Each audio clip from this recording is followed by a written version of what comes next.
ಸತ್ಯ ಭಾವೆ ಕೋಪವೇನೆ ನನ್ನಲ್ಲಿ. Hi everyone, welcome back to our channel Kavya Shivadas Kannada vlog. So ಬನ್ನಿ ಇವತ್ತಿನ ವ್ಲಾಗ್ನ ಸ್ಟಾರ್ಟ್ ಮಾಡೋಣ. ಬೆಳಗ್ಗೆ 4:15 ವ್ಲಾಗ್ನ ಸ್ಟಾರ್ಟ್ ಮಾಡಿದ್ದೀನಿ. ಎಲ್ಲರೂ ಕೂಡ ಫುಲ್ ನಿದ್ದೆ ಮೂಡಲ್ಲಿ, ಬಟ್ ನಾನು ನನ್ನ ಮಗ ಮಾತ್ರ ಅಷ್ಟೊತ್ತಲ್ಲಿ ಆಟ ಆಡ್ಕೊಂಡು ಕುಂತಿದ್ವಿ. ಮಾರ್ನಿಂಗ್ ಟೈಮಲ್ಲಿ ಫುಲ್ ಆಕ್ಟಿವ್ ಆಗಿರ್ತಾನೆ. ನಮ್ಗೆ ನಿದ್ದೆ ಕಣ್ಣು, ಬಟ್ ಅವ್ನು ಮಾರ್ನಿಂಗ್ ಅಲ್ಲಿ ಚೆನ್ನಾಗಿ ಆಟ ಆಡ್ತಿರ್ತಾನೆ. ಬಟ್ ನಾವು ಅಮ್ದಿರೋದವ್ರಂಗೆ ಮಲ್ಕೊಳಕ್ ಆಗಲ್ಲ ಅಲ್ವಾ. ಸೊ ಹಿಂಗ್ ಪಾಪು ಆದ್ಮೇಲೆ ನಮ್ಗೆ ಯಾವ ಟೈಮಿಂಗ್ಸು ಇಲ್ಲ ಬಿಡಿ. ಯಾವಾಗ ಬೇಕಾದ್ರೂ ಎದ್ದೊಳ್ಬೇಕು, ಯಾವಾಗ ಬೇಕಾದ್ರೂ ಮಲ್ಕೊಳ್ಬಹುದು. ಟೈಮಿಂಗ್ಸ್ ಫುಲ್ ಚೇಂಜ್ ಆಗ್ಬಿಡುತ್ತೆ. ನಮ್ ಲೈಫೇ ಚೇಂಜ್ ಆಗ್ಬಿಡುತ್ತೆ. ಟೈಮಿಂಗ್ಸ್ ಚೇಂಜ್ ಆಗೋದ್ರಲ್ಲಿ ಆದ್ರೂನು ಏನೋ ಒಂಥರ ಖುಷಿ ಅಲ್ವಾ. ನಾನು ನನ್ ಮಗ ಇಬ್ರು ಆ ರೀತಿ ಎಲ್ಲ ಆಟ ಆಡ್ಕೊಂಡಿರಕ್ಕೆ ತುಂಬಾನೇ ಚೆನ್ನಾಗಿರುತ್ತೆ. ಎಷ್ಟೇ ನಿದ್ದೆ ಇದ್ರೂ ಕೂಡ ನಿದ್ದೆ ಎಲ್ಲ ಏನು ಲೆಕ್ಕ ಅನ್ಸ್ಬಿಡುತ್ತೆ. ಅಷ್ಟು ಚೆನ್ನಾಗಿರುತ್ತೆ ನಿಜವಾಗ್ಲೂ. ಈ ಫೀಲಿಂಗ್ ಇದೆಯಲ್ಲ, ಸಖತ್ತಾಗಿದೆ ನನಗಂತೂ. ನಾನಂತೂ ಸಿಕ್ಕಾಪಟ್ಟೆ ಎಂಜಾಯ್ ಮಾಡ್ತಿದ್ದೀನಿ ಈ ಒಂದು ಮೂಮೆಂಟ್ ನ. ಒಬ್ಬೊಬ್ರು ಹೇಳ್ತಾರೆ ಅಯ್ಯೋ ಡಿಪ್ರೆಷನ್ಗೆ ಹೋಗ್ಬಿಡ್ತಾರೆ, ಏನೇನೋ ಟೆನ್ಷನ್ ತಗೊಳ್ತಾರೆ ಅಂತ. ಬಟ್ ನಾನಂತೂ ಸಿಕ್ಕಾಪಟ್ಟೆ ಎಂಜಾಯ್ ಮಾಡ್ತಿದ್ದೀನಿ. ಇನ್ನು ಅದೆಲ್ಲ ಆದ್ಮೇಲೆ ಒಂದ್ ಸ್ವಲ್ಪ ಹೊತ್ತು ದಿಗುನು ಕೂಡ ಆಟ ಆಡಿಸ್ತಿದ್ದ. ಇನ್ ಬೆಳಗಿನ ವೆದರ್ ಅಂತೂ ಸಖತ್ತಾಗಿತ್ತು. ನಮ್ಮ ಹಳ್ಳಿ ಕಡೆ ಎಲ್ಲ ಈ ರೀತಿ ವೆದರ್ ನೋಡಕ್ಕೆ ಎಷ್ಟು ಚಂದ ಅಲ್ವಾ. ಎಷ್ಟೊಂದ್ ದಿನ ಆಗಿತ್ತು ಆಚೆ ಹೋಗಿ ಈ ರೀತಿ ಎಲ್ಲ ವಿಡಿಯೋಸ್ ಮಾಡಿ. ನನ್ಗೆ ಈ ರೀತಿ ಮಾರ್ನಿಂಗ್ ನೇಚರ್ ಇಂದ ಸ್ಟಾರ್ಟ್ ಮಾಡಕ್ಕೆ ಸಿಕ್ಕಾಪಟ್ಟೆ ಇಷ್ಟ. ನನ್ನ ಹಳೆ ವಿಡಿಯೋಸ್ ನೋಡಿರೋರ್ಗೆ ಗೊತ್ತಿರುತ್ತೆ. ಆಕ್ಚುಲಿ ನಾನು ಆಲ್ಮೋಸ್ಟ್ ಎಲ್ಲಾ ವಿಡಿಯೋದಲ್ಲೂ ಸ್ಟಾರ್ಟಿಂಗ್ ನೇಚರ್ ಇಂದಾನೇ ಸ್ಟಾರ್ಟ್ ಮಾಡಿರ್ತೀನಿ. ಸೊ ನನ್ಗೆ ಅಷ್ಟು ಇಷ್ಟ. ಬೆಳಗಿನ ಜಾವದಲ್ಲಂತೂ ಸಖತ್ತಾಗಿರುತ್ತೆ ವೆದರ್. ಸೊ ಅದಕ್ಕೆ ಒಂದ್ ಸ್ವಲ್ಪ ಹೊತ್ತು ಹಂಗೇನೆ ಆಚೆಗಡೆ ಕ್ಯಾಪ್ಚರ್ ನ ಮಾಡ್ತಿದ್ದೆ. ಸ್ವಲ್ಪ ಹೊತ್ತು ಹಂಗೆ ಬಿಸಿಲು ಕಾಯ್ಕೊಂಡು ನಿಂತಿದೆ ಅಂತ ಹೇಳಿ ಹಂಗೆ ವಿಡಿಯೋಸ್ ನ ಮಾಡಿದೆ. ಸೊ ಇನ್ನು ಅದೆಲ್ಲ ಆದ್ಮೇಲೆ ಪಾಪುಗೆ ಸ್ನಾನ ಮಾಡಿಸ್ಬೇಕು. ಇವಾಗ ಬಿಸಿಲು ಚೆನ್ನಾಗಿ ಬಂದಿತ್ತು. ಒಂದು 7-7:30 ಅವನ್ಗೆ ಕ್ಲೀನ್ ಆಗಿ ಎಣ್ಣೆ ಮಸಾಜ್ ಮಾಡಿ ಒಂದ್ ಸ್ವಲ್ಪ ಹೊತ್ತು ನಮ್ಮನೆ ಒಳಗಡೆನೆ ಎಷ್ಟು ಚೆನ್ನಾಗಿ ಬಿಸಿಲು ಬರುತ್ತೆ ಅಲ್ವಾ. ಒಂದ್ ½ ಅವರ್ ಇಲ್ಲೇ ಬಿಸಿಲು ಕಾಯಿಸ್ತೀವಿ. ಅದಾದ್ಮೇಲೆ ಸ್ನಾನನ ಮಾಡಿಸ್ತೀವಿ. ನಾನು ಲಾಸ್ಟ್ ವಿಡಿಯೋದಲ್ಲೇ ಹೇಳಿದೀನಿ ಅನ್ಸುತ್ತೆ, ಒನ್ ಡೇ ಬಿಟ್ಟು ಒಂದಿನ ಅವ್ನಿಗೆ ತಲೆಗೆ ಸ್ನಾನ ಮಾಡ್ತೀವಿ. ಇವತ್ತು ತಲೆಗೆ ಸ್ನಾನ ಮಾಡಿಸ್ಬೇಕಿತ್ತು. ಫಸ್ಟ್ ಒಬ್ರು ಅಜ್ಜಿ ಬಂದು ಸ್ನಾನ ಮಾಡಿಸ್ಕೊತಿದ್ರು. ಬಟ್ ಇವಾಗ ಅಮ್ಮ ಅಕ್ಕ ಇಬ್ರು ಸೇರ್ಕೊಂಡೆ ತಲೆಗೆ ಸ್ನಾನ ಮಾಡಿಸ್ತಾರೆ. ನನ್ಗೆ ಬ್ಯಾಕ್ ಪೇನ್ ಸ್ಟಾರ್ಟ್ ಆಗಿ ಆಸ್ಪತ್ರೆಗೆ ಸೇರ್ಕೊಂಡ್ತಾವಿಂದ ಇದು ಡೆಲಿವರಿ ಮತ್ತೆ ಇವಾಗ ಮನೆಗ್ ಬಂದ್ಮೇಲೂ ಅಷ್ಟೇ. ಇನ್ನೇನು 2 months ಇಂದನೂ ಕೂಡ ನಮ್ಮ ಅಕ್ಕ ನಮ್ ಜೊತೆನೆ ಇದ್ದಾಳೆ. ನಾನು ನನ್ನ ಮಗನ ನೋಡ್ಕೊಂಡು ನಿಜವಾಗ್ಲೂ ಅವಳಿಗೆ ಎಷ್ಟು ಥ್ಯಾಂಕ್ಸ್ ಎಲ್ಲ ಕಮ್ಮಿನೇ ಬಿಡಿ. ಅವಳಿಗೆ ಎಷ್ಟು ಹೇಳಿದ್ರು ಅಷ್ಟು ಜಾಸ್ತಿನೇ.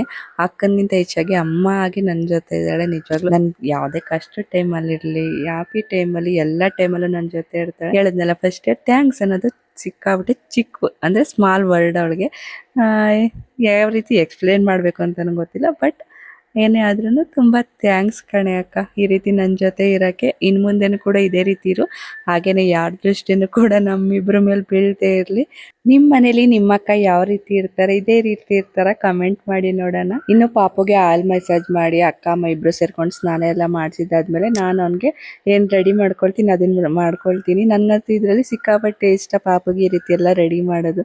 ಹೆಣ್ಮಕ್ಳಾಗಿದ್ರೆ ಇನ್ನೂ ಚೆನ್ನಾಗಿ ರೆಡಿ ಮಾಡ್ಬೋದು ಬಿಡಿ. ಆದ್ರೂ ನಮ್ ಗಂಡ್ಮಕ್ಳಿಗೆ ಏನ್ ಕಮ್ಮಿ. ಇವಾಗೆಲ್ಲ ಗಂಡ್ಮಕ್ಳನ್ನು ಕೂಡ ಮೇಕಪ್ ಮಾಡ್ಕೊಂಡು ಎಷ್ಟು ಚೆನ್ನಾಗಿ ಕಾಣಿಸ್ತಾರಲ್ವಾ. ನಂದು ಡೈಲಿ ರೊಟೀನ್ ಸೇಮ್ ಇರುತ್ತೆ. ಫಸ್ಟ್ ಅವ್ನಿಗೆ ಆಯಿಲ್ ಮಸಾಜ್ ಮಾಡಿ ಸ್ನಾನ ಮಾಡಿಸಿ ರೆಡಿ ಮಾಡಿ ಅವನ್ನ ಮಲಗಿಸ್ಬಿಟ್ಟು ಆಮೇಲೆ ನನ್ನ ಕೆಲಸನ ನೋಡ್ಕೊಳ್ತೀನಿ. ಮಕ್ಳೇನ್ ಗೊತ್ತಾ, ತೂಗ್ತಿರ್ಬೇಕಾದ್ರೆ ಮಲ್ಕೊಂಡಿರ್ತವೆ. ಅಯ್ಯೋ ಮಲ್ಗವಲ್ಲ ತಡಿಯಪ್ಪ ಅಂದ್ಬಿಟ್ಟು ಎದ್ದೋದ್ರೆ ಸಾಕು ಹಿಂದೆನೆ ಎದ್ಬಿಟ್ಟಿರ್ತವೆ. ಅದಕ್ಕೆ ಅವ್ನಿಗೆ ಫುಲ್ಲು ಡೀಪ್ ಸ್ಲೀಪ್ ಹೋದ್ಮೇಲೆ ಆಮೇಲೆ ನಾನು ಸ್ನಾನಕ್ಕೆ ಹೋಗ್ತೀನಿ. ಮಧ್ಯೆ ಇದ್ರೆ ಅಮ್ಮ ಎತ್ಕೊಂತಾರೆ. ಬಟ್ ಜಾಸ್ತಿ ಹಠ ಮಾಡಿದ್ರೆ ಅಕಸ್ಮಾತ್ ಅನ್ನೋ ಒಂದು ಭಯ ಇರುತ್ತಲ್ವಾ. ಸೊ ಅದಕ್ಕೆ ಫಸ್ಟ್ ಅವನ್ನ ಮಲಗಿಸಿ ಅದಾದ್ಮೇಲೆ ನಾನು ಕೂಡ ಸ್ನಾನ ಮಾಡ್ಕೊಂಡು ಬಂದೆ. ಇವಾಗಂತೂ ಸಿಕ್ಕಾಪಟ್ಟೆ ಶೆಕೆ. ಅದಕ್ಕೆ ನಾವೇನ್ ಮಾಡ್ತೀವಿ, ಒಂದು 9 o'clockಗೆ ಆಲ್ಮೋಸ್ಟ್ ಇಬ್ರದ್ದು ಕೂಡ ಸ್ನಾನ ಆಗೋಗಿರುತ್ತೆ. ಎದ್ದಿದ ತಕ್ಷಣ ಫಸ್ಟ್ ಇಬ್ರಿಗೂ ಸ್ನಾನ ಮಾಡ್ಕೊಂಡು ಬಿಡ್ತೀವಿ. ಬಿಸಿಲಾದ್ಮೇಲಂತೂ ಅದ್ರಲ್ಲೂ ಚೆನ್ನಾಗಿ ಬಿಸಿ ನೀರು ಈ ತರ ಬಿಸಿ ನೀರಲ್ಲಿ ಈ ಬಿಸಿಲಿಗೂ ಅಷ್ಟೇ ಕತೆ, ಇನ್ನ ಸೀದೋಯ್ತೀವಿ. ಸೊ ಅದಕ್ಕೆ ನಾನು ಆಲ್ಮೋಸ್ಟ್ ಸ್ವಲ್ಪ ಬಿಸಿಲು ಕಮ್ಮಿ ಇದ್ದಂಗೆ ಸ್ನಾನ ಮಾಡಿಸ್ಬಿಡ್ತೀನಿ. ಪಾಪುಗೂ ಅಷ್ಟೇ, ನಾನು ಅಷ್ಟೇ. ಬಂದು ನಾನು ಸ್ಕಿನ್ ಕೇರ್ ಮಾಡ್ಕೊಳ್ತೀನಿ. ಜಾಸ್ತಿ ಏನಿಲ್ಲ, ಜಸ್ಟ್ ಮನೇಲೆ ಇರ್ತೀನಲ್ಲ ಅಂತ ಅಂದ್ಬಿಟ್ಟು ಅಲೋವೆರಾ ಜೆಲ್ ಅಂಡ್ ಮತ್ತೆ ಸನ್ಸ್ಕ್ರೀನ್ ನಾನು ಮನೇಲಿ ಇದ್ರೂ ಕೂಡ ಹಾಕೊಳ್ತೀನಿ. ಸೊ ಅದನ್ನ ಎರಡನ್ನ ಹಾಕೊಳ್ತೀನಿ. ಈ ಬೇಸಿಗೆಗಂತೂ ಸನ್ಸ್ಕ್ರೀನ್ ಮಸ್ಟ್ ಬಿಡಿ. ಅದನ್ನ ಹಾಕೊಂಡಿಲ್ಲ ಅಂದ್ರೆ ಇನ್ನು ಫೇಸ್ ಫುಲ್ ಡ್ಯಾಮೇಜ್ ಆಗ್ಬಿಡುತ್ತೆ. ಸೊ ಅದಕ್ಕೆ ನಾನು ಮನೇಲಿ ಇದ್ರೂ ಸನ್ಸ್ಕ್ರೀನ್ ಯೂಸ್ ಮಾಡ್ತೀನಿ. ಟಿಫನ್ಗೆ ಅಮ್ಮ ಉಪ್ಪಿಟ್ಟನ್ನ ಮಾಡಿದ್ರು. ಉಪ್ಪಿಟ್ಟು ತಗೊಬಂದು ಕೊಟ್ಟಿದ್ದೆ. ಹೆಂಗ್ ಗೊತ್ತಾಗೋಗುತ್ತೋ ಗೊತ್ತಿಲ್ಲ. ನಮ್ಮಮ್ಮ ಊಟ ಮಾಡ್ತಿದ್ದಾಳೆ, ಊಟ ತಿನ್ಸ್ಬಾರ್ದು ಅಂತ. ಸೊ ಅವ್ನು ಎದ್ಬಿಟ್ಟಿದ್ದ. ಬಟ್ ಅಮ್ಮ ಅಪ್ಪ ಇಬ್ರು ಇದ್ರಲ್ಲ, ಅವ್ರು ಆರಾಮಾಗಿ ಅವ್ನ ಆಟ ಆಡ್ಸ್ತಿದ್ರು. ಸೊ ನಾನು ಆಮೇಲೆ ಟಿಫನ್ ತಿನ್ಕೊಂಡೆ. ನಮ್ಮ ಅಕ್ಕ ಮಾಡೋ ಸ್ಪೆಷಲ್ ಕಬಾಬ್ ರೆಸಿಪಿನ ನಿಮ್ಮ ಹತ್ರನೂ ಕೂಡ ಇವಾಗ ಶೇರ್ ಮಾಡ್ತೀನಿ. ನಾವಿಲ್ಲಿ 1 kg ಆಗುವಷ್ಟು ಚಿಕನ್ ತಗೊಂಡಿದೀವಿ. 1 kg ಚಿಕನ್ಗೆ ಒಂದು ಪಾತ್ರೆಯಲ್ಲಿ ಸ್ವಲ್ಪ ಕಬಾಬ್ ಪೌಡರು, 1-2 ಮೊಟ್ಟೆ, ಚಿಲ್ಲಿ ಪೌಡರು ನಿಮ್ಗೆ ಯಾವ ರೀತಿ ಖಾರಕ್ಕೆ ಬೇಕೋ ಹಂಗೆ, 1 tablespoon ಅಷ್ಟು ಶುಂಠಿ ಬೆಳ್ಳುಳ್ಳಿ ಪೇಸ್ಟ್, ಕಾರ್ನ್ ಫ್ಲೋರು ಮತ್ತೆ ರುಚಿಗೆ ತಕ್ಕಷ್ಟು ಉಪ್ಪು ಆಲ್ರೆಡಿ ಪೌಡರ್ ಇರುತ್ತೆ, ಬಟ್ ಆದ್ರೂ ಸ್ವಲ್ಪ ಹಾಕೊಂಡ್ರೆ ಟೇಸ್ಟ್ ಚೆನ್ನಾಗಿರುತ್ತೆ. ಎಲ್ಲಾನು ಕೂಡ ಹಾಕೊಂಡು ಕ್ಲೀನ್ ಆಗಿ ಮಿಕ್ಸ್ ಮಾಡ್ಕೊಳ್ಬೇಕು. ಅದಾದ್ಮೇಲೆ ನಾವೇನ್ ಚಿಕನ್ ತಗೊಂಡಿರ್ತೀವಲ್ಲ 1 kg ಚಿಕನ್, ಅದನ್ನ ಕ್ಲೀನ್ ಆಗಿ ತೊಳೆದು ನಾವು ಕಬಾಬ್ ಪೌಡರ್ ಜೊತೆಗೆ ಹಾಕೊಂಡು ಎಲ್ಲಾನು ಕೂಡ ಚಿಕನ್ಗೆ ಹೊಂದ್ಕೊಳ್ಳೋ ಹಾಗೆ ಕ್ಲೀನ್ ಆಗಿ ಮಿಕ್ಸ್ ಮಾಡ್ಕೊಂಡು ಲಾಸ್ಟ್ ಅಲ್ಲಿ ಸ್ವಲ್ಪ ಕಸ್ತೂರಿ ಮೆಥಿ ಮತ್ತೆ ಬಿಳಿ ಎಳ್ಳನ್ನು ಕೂಡ ಹಾಕೊಳ್ತಿದೀವಿ. ಕಬಾಬ್ ನ ರುಚಿ ಹೆಚ್ಚುವಂತ ಇಂಗ್ರೀಡಿಯೆಂಟ್ಸ್ ಅಂದ್ರೆ ಸೀಕ್ರೆಟ್ ಇಂಗ್ರೀಡಿಯೆಂಟ್ಸ್ ಅಂತ ಹೇಳ್ಬೋದು. ಕಸ್ತೂರಿ ಮೇಥಿ ಮತ್ತೆ ಬಿಳಿ ಎಳ್ಳು ನೀವು ಆಲ್ರೆಡಿ ಯೂಸ್ ಮಾಡ್ತಿದ್ರೆ ಯೂಸ್ ಮಾಡ್ತಿದೀವಿ ಅಂತ ಕಮೆಂಟ್ ಮಾಡಿ. ಅಕಸ್ಮಾತ್ ನೀವು ಯೂಸ್ ಮಾಡ್ತಿಲ್ಲ ಅಂದ್ರೆ ಒಂದ್ಸಲ ಇದನ್ನ ಹಾಕಿ ಕಬಾಬ್ ಮಾಡಿ ನೋಡಿ. ಟೇಸ್ಟ್ ಅಂತೂ ಸಖತ್ತಾಗಿರುತ್ತೆ. ಸೇಮ್ ರೆಸ್ಟೋರೆಂಟ್ ಗಳಲ್ಲಿ ಯಾವ ರೀತಿ ಟೇಸ್ಟ್ ಇರುತ್ತೆ ಆ ರೀತಿ ಇರುತ್ತೆ. ಕಬಾಬ್ ನ ಎಲ್ಲಾನು ಕಲಸಿ ಒಂದು ಹಾಫ್ ಅನ್ ಅವರ್ ಆದ್ರೂ ಮ್ಯಾರಿನೇಟ್ ಮಾಡಕ್ ಇಡ್ಬೇಕು. ಒಂದು ಹಾಫ್ ಅನ್ ಅವರ್ ಇಟ್ಮೇಲೆ ಕಾದಿರುವಂತ ಎಣ್ಣೆಗೆ ಒಂದೊಂದೇ ಚಿಕನ್ ಪೀಸ್ ನ ಹಾಕಿ ಈ ರೀತಿ ಬೇಯಿಸ್ತಿದ್ರೆ ಆಹಾ ಸ್ಮೆಲ್ಗೆ ಫಿದಾ ಆಗ್ಬಿಡ್ಬೇಕು, ಅಷ್ಟು ಚೆನ್ನಾಗಿರುತ್ತೆ. ಸೊ ಈ ರೀತಿ ಒಂದ್ಸಲ ಟ್ರೈ ಮಾಡಿ ನೋಡಿ, ತುಂಬಾನೇ ಚೆನ್ನಾಗಿರುತ್ತೆ. 2 ಸೆಟ್ ಕ್ಲೀನ್ ಆಗಿ ಬೇಯಿಸ್ಕೊಳ್ಬಹುದು. ಇನ್ನ 2 ಬ್ಯಾಚ್ ತರ ಒಂದು ಹಾಫ್ ಒಂದ್ಸಲ ಬೇಯಿಸ್ಕೊಂಡು ಆಮೇಲೆ ಇನ್ನೊಂದು ಹಾಫ್ ಕೂಡ ಬೇಯಿಸ್ಕೊಳ್ಬಹುದು. ಅದು ಕ್ರಿಸ್ಪಿಯಾಗಿ ಚೆನ್ನಾಗಿ ಬರುತ್ತೆ. ಬಟ್ ನಮ್ಗೆ ಅದು ಸ್ವಲ್ಪ ಗಟ್ಟಿ ಅನ್ಸುತ್ತೆ, ಸೊ ಅದಕ್ಕೆ ನಾವು ಒಂದೇ ಸಲ ಬೇಯಿಸ್ಕೊಂಡ್ ಬಿಡ್ತೀವಿ. ಬಟ್ ಟೇಸ್ಟ್ ಮಾತ್ರ ಸಖತ್ತಾಗಿತ್ತು. ನೀವೇನಾದ್ರೂ ಟ್ರೈ ಮಾಡಿಲ್ಲ ಅಂದ್ರೆ ಒಂದ್ಸಲ ಟ್ರೈ ಮಾಡಿ ನೋಡಿ. ಸೊ ಫೈನಲಿ ಕಬಾಬ್ ಎಲ್ಲ ಬೇಯಿಸಿದ್ಮೇಲೆ ನೋಡಿ ಎಷ್ಟು ಕ್ರಿಸ್ಪಿಯಾಗಿ ಸಖತ್ತಾಗಿ ಬಂದಿದೆ. ಮಕ್ಕಳಿಂದ ಇದ್ದು ದೊಡ್ಡವ್ರವರ್ಗು ತುಂಬಾನೇ ಇಷ್ಟಪಟ್ಟು ತಿಂತಾರೆ. ಸೊ ಒಂದ್ಸಲ ಈ ರೀತಿ ಟ್ರೈ ಮಾಡಿ ನೋಡಿ, ಇನ್ನು ಹೆಚ್ಚಿಗೆ ತಿಂತಾರೆ. ಸೊ ಫೈನಲಿ ಸಖತ್ತಾಗಿ ಬಂದಿತ್ತು. ನಾನ್ ತಿನ್ನೋಂಗಿರ್ಲಿಲ್ಲ, ಅದಕ್ಕೆ ಅಕ್ಕನೇ ತಿಂದು ಅವಳೆ ಟೇಸ್ಟ್ ನೋಡಿ ಹೇಳ್ತಿದ್ದಾಳೆ ಸಖತ್ತಾಗಿ ಬಂದಿದೆ ಅಂತ. ಬಟ್ ನನಗೂ ತಿನ್ಬೇಕು ಅಂತ ತುಂಬಾನೇ ಆಸೆ ಆಗ್ತಿತ್ತು, ಬಟ್ ತಿನ್ನಂಗಿರ್ಲಿಲ್ಲ. ಸೊ ಅದಕ್ಕೆ ತಿನ್ಲಿಲ್ಲ ನಾನು. ಪಾಪುಗೆ ನಾನು ಡೈಲಿ ಸಂಜೆ ಟೈಮ್ ಅಲ್ಲಿ ದೃಷ್ಟಿ ತೆಗ್ದಾಕ್ತೀನಿ. ಸೊ ಅವತ್ತು ರಿಲೇಷನ್ ಅವ್ರು ಬರ್ಲಿ ಬರ್ದೇ ಇರ್ಲಿ ಯಾರಾದ್ರೂ ಇರ್ಲಿ ಡೈಲಿ ದೃಷ್ಟಿ ತೆಗ್ದಾಕ್ತೀನಿ. ಸೊ ಈ ರೀತಿ ಪೊರ್ಕೆ ಕಡ್ಡಿಲಿ ಫಸ್ಟ್ ದೃಷ್ಟಿ ತೆಗ್ದು ಆಮೇಲೆ 5 ಕಡ್ಡಿ ಇಲ್ಲ 9 ಕಡ್ಡಿ ತಕೊಂಡು ದೃಷ್ಟಿ ತೆಗ್ದಾಕ್ತೀನಿ.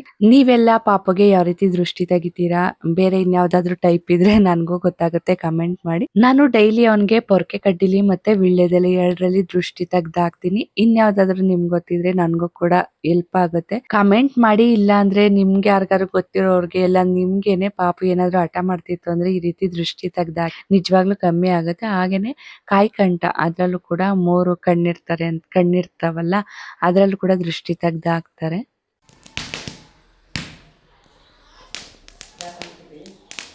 ದೃಷ್ಟಿ ತೆಗ್ದ್ಮೇಲೆ ಅದ್ರದ್ದು ಮಸಿ ಇರುತ್ತಲ್ಲ ಅದನ್ನ ಹಣೆಗೆ ಮತ್ತೆ ಕೈಗೆ ಕಾಲಿಗೆ ಈ ರೀತಿ ಹಾಕ್ತೀವಿ. ಅದಾದ್ಮೇಲೆ ಇದನ್ನ ನಾನು ಇನ್ಸ್ಟಾಗ್ರಾಮ್ ಅಲ್ಲಿ ನೋಡಿದ್ದು. ಯಾರೋ ಒಬ್ರು ಅಕ್ಕ ಏನೋ ಈ ರೀತಿ ದೃಷ್ಟಿ ತೆಗ್ದು ಹಾಕಿ ಪಾಪು ಏನಾದ್ರು ಜಾಸ್ತಿ ಚಂಡಿ ಮಾಡ್ತಿತ್ತು ಅಂತ ಅಂದ್ರೆ ಅಳ್ತಿತ್ತು ಅಂತ ಅಂದ್ರೆ ಹೋಗುತ್ತೆ ಅಂತ ಹೇಳಿದ್ರು. ಸೊ ನೋಡೋಣ ಅಂತ ಅನ್ಬಿಟ್ಟು 1-2 ದಿನ ಟ್ರೈ ಮಾಡಿದೆ. ಆಕ್ಚುಲಿ ಇದು ವರ್ಕ್ ಆಯ್ತು.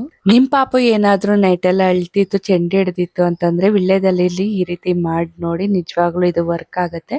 ಇದ್ರಲ್ಲಿ ದೃಷ್ಟಿ ತೆಗ್ದು ಇಲ್ಲ ಸೌದೆ ಒಲೆಲ್ಲ ಕೆಂಡದಲ್ಲಾದ್ರೂ ಇಲ್ಲಾಂದ್ರೆ ಗ್ಯಾಸ್ ಒಲೆ 2ರಲ್ಲಿ ಯಾವ್ದಲ್ಲಾದ್ರೂ ಎಲೆನ ಸುಡಬೇಕು. ಸೊ ನಾನು ಡೈಲಿ ಈ 2 ದೃಷ್ಟಿನ ತೆಗಿತೀನಿ. ಇದನ್ ಬಿಟ್ಟು ನಿಮ್ಗೆ ಯಾವ್ದಾದ್ರು ಗೊತ್ತಿತ್ತು ಅಂದ್ರೆ ಪ್ಲೀಸ್ ಕಮೆಂಟ್ ಮಾಡಿ. ಹಾಗೇನೆ ಈ ವಿಡಿಯೋನ ನಿಮ್ಮ ಫ್ರೆಂಡ್ಸ್ ಅಂಡ್ ಫ್ಯಾಮಿಲಿಗೂ ಕೂಡ ಶೇರ್ ಮಾಡಿ. ಇನ್ನು ಯಾರು ಚಾನೆಲ್ನ ಸಬ್ಸ್ಕ್ರೈಬ್ ಮಾಡಿಲ್ಲ ಅಂದ್ರೆ ಸಬ್ಸ್ಕ್ರೈಬ್ ಮಾಡ್ಕೊಂಡು ಸಪೋರ್ಟ್ ಮಾಡಿ. ಮತ್ತೆ ಭೇಟಿಯಾಗೋಣ. ನಮಸ್ಕಾರ.